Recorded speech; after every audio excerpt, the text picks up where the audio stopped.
Everyone, day 4 of 60 days basic English speaking course में आपका स्वागत है। This is R K Ranjan and you are watching StudyMate English अड्डा।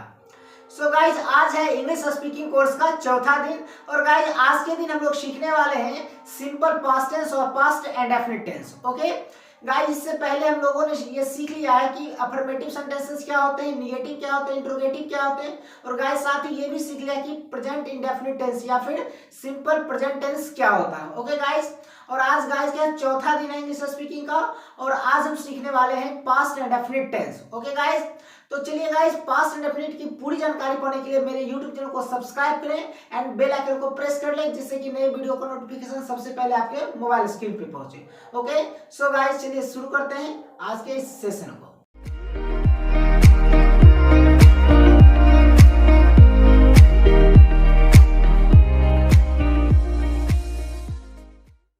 Okay guys, तो चलिए आज के सेशन को गाइज शुरू करते हैं। तो गाइज जैसा कि आपको पता होगा कि गाइज आज क्या है, डे 4 है 60 days basic English speaking course का। ओके तो गाइज आज हम लोग क्या सीखेंगे, पास्ट इंडेफिनिट टेंस या फिर simple past tense. Okay guys क्या सीखने वाले हैं, पास्ट इंडेफिनिट टेंस या सिंपल पास्ट टेंस। तो गाइज जैसा कि आपको दिख रहा है क्या लिखा हुआ, पास्ट इंडेफिनिट या सिंपल पास्ट। तो गाइज सबसे पहले इसकी पहचान की बात करेंगे, इसके आईडी की बात करेंगे। ओके दोस्तों, इन्हें हम लोग कैसे पहचानेंगे कि ये सिंपल पास्ट का ही सेंटेंस है। ओके तो गाइज इसका आईडी है, रिकॉग्नाइज है, पहचान जिसको बोलते हैं आप लोग। तो इसका आईडी होगा गाइज कि जिस हिंदी वाक्य के लास्ट में क्या लिखा रहेगा, ता था, ती थी, ते थे, या फिर गाइज लिखा रह सकता है कि, या फिर कह सकते हैं हम लोग कि आ, ई, ए की आवाज आए। क्या याद रखना है गाइस, जब किसी हिंदी के लास्ट में क्या लिखा रहे, ता था, ती थी, ते थे, या फिर आ, ई, ए, इसकी अगर गाइस आवाज आती है तो इसको बोलते हैं पास्ट इंडेफिनिट टेंस। क्लियर हो गया गाइस। चलिए अब इसके फॉर्मूला की बात करते हैं गाइस। तो इसका जो फॉर्मूला होगा वो फॉर्मूला कुछ इस प्रकार का होगा गाइस। लिखेंगे सबसे पहले सब्जेक्ट, क्या लिखेंगे, सबसे पहले सब्जेक्ट, उसके बाद गाइस लिखेंगे वर्ब की सेकेंड फॉर्म, वर्ब की सेकेंड फॉर्म, उसके बाद गाइस लिखेंगे ऑब्जेक्ट, उसके बाद क्या लिखेंगे, ऑब्जेक्ट, फुल स्टॉप। क्लियर है गाइस। चलिए ये था अफर्मेटिव। अब गाइस निगेटिव सेंटेंस का इसका क्या होगा स्ट्रक्चर। तो गाइस निगेटिव का स्ट्रक्चर होगा सबसे पहले सब्जेक्ट, उसके बाद लिखेंगे डिड, उसके बाद लिखेंगे नॉट, उसके बाद लिखेंगे वर्ब की फर्स्ट फॉर्म। गाइस यहाँ पे याद रखना है कि अफर्मेटिव में वर्ब की सेकंड फॉर्म, बाकी इंट्रोगेटिव निगेटिव में वर्ब की फर्स्ट फॉर्म होगी। ओके तो क्या आ जाएगा, वर्ब की फर्स्ट फॉर्म, उसके बाद ऑब्जेक्ट, फुल स्टॉप। क्लियर है गाइस। उसके बाद दोस्तों इंट्रोगेटिव सेंटेंस का क्या होगा स्ट्रक्चर। तो इंट्रोगेटिव का क्या होता है गाइस रूल, सबसे पहले हेल्पिंग वर्ब। तो गाइस इसमें हेल्पिंग वर्ब क्या है, डिड। तो लिखेंगे सबसे पहले डिड, उसके बाद लिखेंगे सब्जेक्ट, उसके बाद लिखेंगे वर्ब की फर्स्ट फॉर्म, उसके बाद लिखेंगे guys object plus sign of interrogation, question mark. Clear है गाइस। तो गाइस जिस सेंटेंस में डिड लिखा रहेगा उसमें वर्ब की फर्स्ट फॉर्म आती है। ओके यानी गाइस हम लोग कह सकते हैं कि पूरे इंग्लिश में वर्ब की जो सेकंड फॉर्म होती है गाइस वो सिर्फ पास्ट इंडेफिनिट के अफर्मेटिव सेंटेंस में होता है। ओके यानी क्या, अफर्मेटिव सेंटेंस में। क्लियर है गाइस। आई होप कि आपको गाइस समझ में आ गया होगा। जिस सेंटेंस में डिड लिखा है उसमें क्या होगा, V2 लिखेगा, इसलिए गाइस V1 होगा क्योंकि डिड है तो V1 होगा। और डिड इसलिए गाइस मतलब V1 होता है क्योंकि डिड जो है ये डू, डिड, डन, यानी गाइस ऑलरेडी क्या डिड जो है ये सेकंड फॉर्म ही है। ओके क्या है, एक्चुअल में डिड जो है सेकंड फॉर्म ही है। ओके लेकिन वहां पे क्या गाइस ये हेल्पिंग वर्ब के रूप में आया है। ओके सो गाइस इसके बाद जो मेन वर्ब आएगा वो हमेशा V1 आएगा। क्लियर है। चलिए गाइस अब इसके एक एक एग्जांपल लेते हैं और उसको फिनिश करते हैं। ओके दोस्तों, तो गाइस जैसा कि पहला एग्जांपल है, सुशांत सिंह राजपूत मुंबई में रहता था। क्या है गाइस एग्जांपल, सुशांत सिंह राजपूत मुंबई में रहता था। ओके तो गाइस इसका इंग्लिश हो जाएगा, सबसे पहले लिखना है, चूंकि ये अफर्मेटिव है तो अफर्मेटिव का स्ट्रक्चर क्या होता है गाइस, सब्जेक्ट प्लस वर्ब की सेकंड फॉर्म प्लस ऑब्जेक्ट। तो सब्जेक्ट क्या है, लिखेंगे सुशांत सिंह राजपूत। अब देखिए गाइस V2 लिखना है तो रहना का लिव, तो लिव्ड क्या होगा, लिव्ड, लिव का V2 फॉर्म चलता है गाइस, V1 V2 V3 तो होता है live, lived, lived, lived, lived, lived. Guys अगर V1 V2 V3 अगर आपको याद नहीं है तो गाइस आप कमेंट सेक्शन में कमेंट करना, मैं उसका भी कुछ तरीका बता दूंगा। ओके अगर गाइज आपके पास कोई ट्रांसलेशन का बुक वगैरह हो तो उसके पीछे में दिया रहता है वर्ब की first form, second form, third form, आप वहां से उसको याद कर सकते हैं। क्लियर है गाइज? तो क्या आ जाएगा, Sushant Singh Rajput lived in Mumbai, in Mumbai. Okay guys, जो भी ऑब्जेक्ट है अदर वर्ड है उसको वर्ब टू के बाद लिख देंगे। क्लियर है? अगर गाइज आपको कंफ्यूजन होता है कि पहले इन लिखें या मुंबई लिखें, तो गाइज मैंने तरीका बताया क्या, सब्जेक्ट प्लस उल्टा चलो। तो गाइज सब्जेक्ट प्लस उल्टा चलेंगे, पीछे से चलेंगे और जो वर्ड पहले आएगा उसका अंग्रेजी पहले लिखेंगे। जैसे गाइज क्या था, सुशांत सिंह राजपूत मुंबई में रहता था, तो पहले गाइज क्या करना है, आपको सब्जेक्ट भी टू लिख लेना है। क्या सुशांत सिंह राजपूत रहना का होता है लिव्ड, V2 है पे लिव्ड लिख दिए।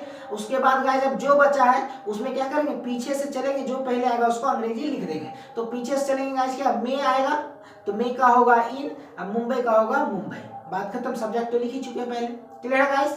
इस तरह से बड़ा से बड़ा सेंटेंस टेंस का भी हो तो गाइस आप सब्जेक्ट प्लस उल्टा चलो जो रूल है उससे बना सकते हैं। पहले सब्जेक्ट वर्ब लिख लेना है, उसके बाद जो वर्ड बचेगा वो पीछे से चलेंगे और उसको लिखते जाएंगे। क्लियर है गाइस? चलिए अब इसका निगेटिव क्या हो जाएगा गाइस, तो इसका निगेटिव होगा सुशांत सिंह राजपूत मुंबई में नहीं रहता था। तो गाइस इसका इंग्लिश होगा सुशांत सिंह राजपूत, निगेटिव है तो डिड नॉट, लिखेंगे डिड नॉट। अब देखिए गाइस इसमें V1 होगा, चूंकि डिड है तो जिसमें डिड लगेगा उसमें V1 होता है, तो did not live in Mumbai, full stop. Clear है? इसका इंट्रोगेटिव होगा गाइस, क्या सुशांत सिंह राजपूत मुंबई में रहता था, तो गाइस हो जाएगा सबसे पहले हेल्पिंग वर्ब इन डिड को करना है आगे, तो लिखेंगे डिड सुशांत सिंह राजपूत, अब उसके बाद V1, चूंकि क्या डिड लगा हुआ, जिस सेंटेंस में डिड रहेगा क्या लगना है V1, तो did Sushant Singh Rajput live in Mumbai, question mark लगा देना है। क्लियर है गाइस? आई होप कि आपको ये चीज समझ में आ गया होगा गाइस। चलिए अब दूसरा एग्जांपल लेते हैं गाइस। तो इसका दूसरा एग्जांपल है कि गया गया गया। क्या एग्जांपल गाइस, गया गया गया। अब गाइस आपको लगता होगा अजीब सा, ठीक है, लेकिन ये गाइस सही सेंटेंस है। ओके चलिए इसको मैं पहले आपको समझाता हूँ ये लिखा क्या है। गया गया गया, इसका मतलब गाइस क्या, इसमें तीन गया गया गया तीन बार लिखा हुआ। ओके तो गाइस पहला जो गया है किसी व्यक्ति का नाम है, गया नाम का कोई व्यक्ति है। ओके और दूसरा क्या है, गया गया गया। अब गया यानी गया का मतलब गाइस यहाँ पे जाना, गया का मतलब जाना, यानी गया नाम का कोई लड़का गया, कहाँ गया, तो गया। गया गाइस एक शहर का नाम है, डिस्ट्रिक्ट है। ओके जो कि बिहार में ही शायद पड़ता है। ओके गाइस तो क्या हो जाएगा, गया गया गया, इसका मतलब है गाइस कि गया नाम का व्यक्ति गया शहर को गया। क्लियर है गाइस? अब देखिए इसमें क्या है, गया गया, तो इसमें गाइस क्या आ की आवाज आ रही है, तो मैंने आईडी में लिखा है गाइस कि जिसमें आ ई ए, क्या आ ई ए की आवाज आती है तो उसको बोलते हैं पास्ट का इंडेफिनिट टेंस। तो गया में गाइस आ मात्रा के रूप में आ रहा है, इसका मतलब आ की आवाज आ रही है, तो सिंपल पास्ट है, सिंपल पास्ट के फॉर्मूला से बनेगा। ओके तो गाइस का जो फॉर्मूला होगा क्या है, सब्जेक्ट V2 ऑब्जेक्ट चूंकि अफर्मेटिव है तो लिखेंगे गया। अब देखिए गाइस गया यानी जाना, जाना का V2 क्या था, गो वेंट गॉन, तो लिखेंगे गया वेंट टू गया, गया वेंट टू गया। क्लियर है गाइस? Full stop. निगेटिव क्या हो जाएगा, गया गया नहीं गया। ओके तो हो जाएगा गाइस गया डिड नॉट। अब देखिए जिसमें डिड लगेगा उसमें क्या लगेगा V1, गया डिड नॉट गो टू गया, फुल स्टॉप। गाइस का इंट्रोगेटिव क्या होगा, क्या गया गया गया, क्वेश्चन मार्क। तो गाइस का क्या होगा, क्या से शुरू है, इंट्रोगेटिव है तो डिड पहले होगा, तो लिखेंगे डिड गया गो टू गया, डिड गया गो टू गया, क्वेश्चन मार्क। क्लियर है गाइस? आई होप कि आपको समझ में आ गया होगा गाइस। इसी तरह आप कितना भी सेंटेंस हो आप उसको बढ़ा सकते हैं बहुत ही आसानी से इस तरीके से।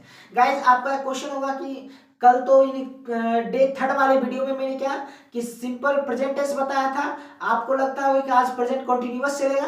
ओके गाइस तो गाइस ऐसा कुछ नहीं, मैं अपने तरीके से बताऊंगा, मैं कुछ ना कुछ नया तरीका बताता हूं गाइस। तो पहले गाइस हम लोग करेंगे क्या कि पहले पास्ट इंडेफिनिट, क्या गाइस पहले इंडेफिनिट वाला जो भी चारों है उसको पहले खत्म कर लेंगे, क्या सॉरी तीनों जो है प्रेजेंट फ्यूचर पास्ट का तीनों का गाइस क्या पहले इंडेफिनिट इंडेफिनिट इंडेफिनिट को खत्म करेंगे, फिर कॉन्टिन्यूअस कॉन्टिन्यूअस कॉन्टिन्यूअस चलेंगे, फिर परफेक्ट परफेक्ट परफेक्ट बनाएंगे, फिर perfect continuous perfect continuous perfect continuous, इस तरह से गाइस चलेंगे। ओके मैं अपने तरीके से बताऊंगा जिससे कि आपको बहुत ही आसानी से टेंस समझ में आ जाएगा, टेंस कभी भी आपको तब दिक्कत नहीं देगा। ओके गाइस सो आप मेरे वीडियो से हमारे चैनल से जुड़े रहें गाइस, मैं आपको पूरा का पूरा कंप्लीट कोर्स करवा के रहूंगा। ओके सो गाइस चलिए अब एक गाइस हम लोग कह सकते हैं कि एक और एग्जांपल ले लें जिससे कि और थोड़ा सा ये अच्छा से क्लियर हो जाएगा गाइस।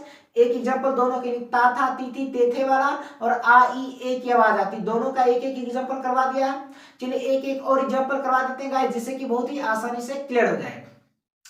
अब इसको फटाफट देखते हैं गाइस, क्योंकि आपको समझा दिया मैंने। तो गाइस दूसरा एग्जांपल लेते हैं कि राम ने रावण को मारा। राम ने रावण को मारा। गाइस देखिए मारा, मारा में क्या गाइस रा, यानी आ मात्रा के रूप में लिखा हुआ है, इसका मतलब आ की आवाज आ रही है। तो गाइस जब आ की आवाज आती है तो क्या होता है कि वो सिंपल पास्ट टेंस होता है या फिर पास्ट इंडेफिनिट जिसको कहते हैं। तो अफर्मेटिव है तो क्या बनेगा, राम किल का भी होता है किल किल्ड किल्ड। ओके, तो Ram killed Ravan, Ram killed Ravan. Negative होगा, राम ने रावण को नहीं मारा तो क्या हो जाएगा, Ram did not kill Ravan. क्या राम ने रावण को मारा, तो गाइस क्या हो जाएगा, did Ram kill the Ravan. Did Ram kill the, sorry kill Ravan, नाम के पहले आर्टिकल नहीं लगता है। ओके, सो गाइस फिर से देख लेते हैं। तो पहला क्या था, राम ने रावण को मारा, राम किल्ड रावण। दूसरा क्या था, राम ने रावण को नहीं मारा, तो क्या हो जाएगा, Ram did not kill Ravan. Okay, उसका तीसरा क्या था, क्या राम ने रावण को मारा, तो गाइस हो जाएगा did Ram kill Ravan. Clear हो गया गाइस।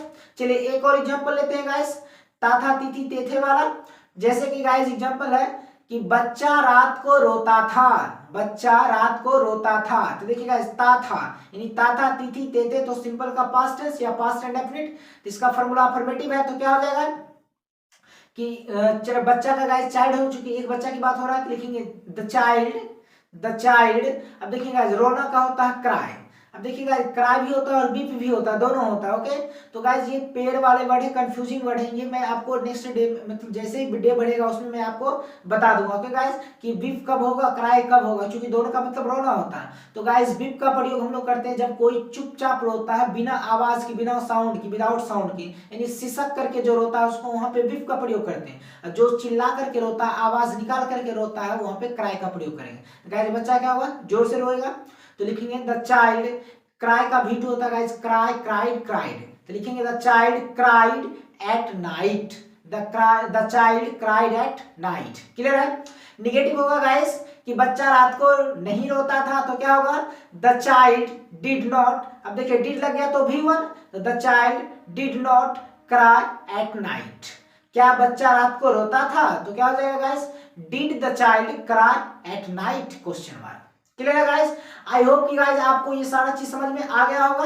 ओके दोस्तों, तो चलिए दोस्तों अब है आपके होमवर्क की बारी, यू वर्ड की बारी। ओके, जिस तरह से मैंने आपको बताया है गाइस 1 का 3 अफर्मेटिव, निगेटिव, इंट्रोगेटिव। ओके, इसी तरह से गाइस आपको भी 1 का 3 बना करके कमेंट सेक्शन में कमेंट कर देना है। अगर गाइस कोई गलती होगी तो मैं वहां पे आपको इंप्रूवमेंट कर दूंगा, और अगर सही होगा तो गाइस मैं आपको एक प्यारा सा हार्ट दे दूंगा एंड लाइक भी दे दूंगा। ओके दोस्तों, तो चलिए गाइस आपके होमवर्क की बारी है। तो देखिए आपका होमवर्क क्या है।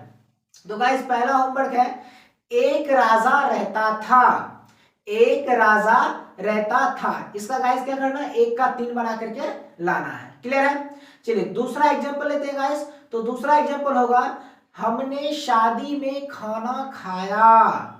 हमने शादी में खाना खाया। ओके, सो गाइस इसका भी 1 का 3 बना करके लाना है। क्लियर है गाइस। चलिए एक और एग्जांपल ले लेते हैं गाइस। तो एक और एग्जांपल है, चिड़िया उड़ी।